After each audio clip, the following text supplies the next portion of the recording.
નમસ્કાર, આપ જોઈ રહ્યા છો એવી ગુજરાત ન્યૂઝ। હવે જોઈએ અગત્યના સમાચાર। ચાણસોલ ગામમાં દારૂબંધી સહિત નશીલા પદાર્થો અને બહારના ફેરિયાઓ સામે ગ્રામજનોનો અનોખો નિર્ણય। ખેરાલુ તાલુકાના ચાણસોલ ગામમાં ગ્રામજનો, વેપારીઓ અને પંચાયતના સભ્યોની સંયુક્ત બેઠકમાં મહત્વપૂર્ણ નિર્ણય લેવામાં આવ્યો। ગામના સરપંચ શ્રી પરમાર જીવનભાઈ, ઉપસરપંચ શ્રી રાણા અશોકસિંહ ચૌધરી, મેઘરાજભાઈ, પંચાયતના સભ્યો તેમજ ગામના નાગરિકો અને વેપારીઓ એકત્રિત થઈ ગામમાં દારૂબંધીને વધુ અસરકારક બનાવવાનો સંકલ્પ કર્યો। આ સાથે ગામમાં બહારથી આવતા ફેરિયાઓ તથા વેપારીઓ દ્વારા વેચવામાં આવતી ઠંડા પીણા, દાબેલી, પકોડી સહિતની ખાણીપીણીની વસ્તુઓ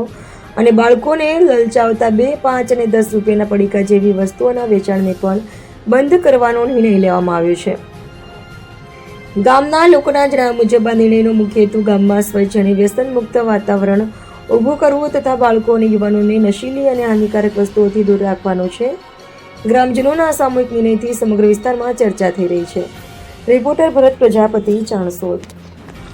ગત તારીખ 15મી ઓગસ્ટના દિવસે સ્વાતંત્ર્ય દિનની ઉજવણી નિમિત્તે જ્યારે ગામના તમામ આગેવાનો શાળાના પટાંગણમાં મળેલા, એ દિવસે ગામનો એક સૂર એવો પેદા થયેલ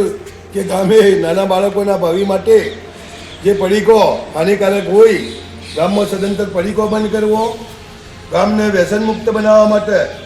દેશી દારૂ યા ઇંગ્લિશ દારૂ કે ગામમાં કોઈ પણ અન્ય પ્રકારના કોઈ પણ ફેરિયાઓ ગામમાં ચોરીનો કે બીજો ઉપદ્રવ વધી ગયેલ હોય, ગામે એવો નિર્ણય લઈ અને આજરોજ રામાપીરના મંદિરના પટાંગણમાં સમગ્ર ગ્રામજનો, વેપારીઓ, પંચાયતની બોડી સાથે તમામ કિસ્સામાં અમે ભેગા થઈ અને આજે ગામમાં પડીકો, દેશી ઇંગ્લિશ દારૂ સદંતર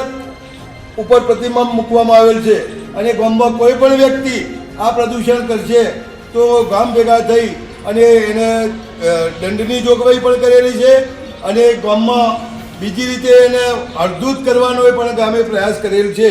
જે તમામ ગામ લોકોએ સ્વીકાર કરી અને અમને પંચાયત બોડીને અને ગામના આગેવાનોને ગામના તમામ વ્યક્તિએ સહકાર આપી અને ગામ અમે કટિબદ્ધ થઈ અને આ વ્યસન મુક્ત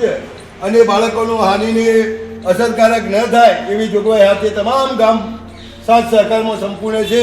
એવી ચાણસોલ ગામના સરપંચ તરીકે મને ઈચ્છા વ્યક્ત કરી છે અને સહકાર આપ્યો છે, તે બદલ સમગ્ર ગામજનોને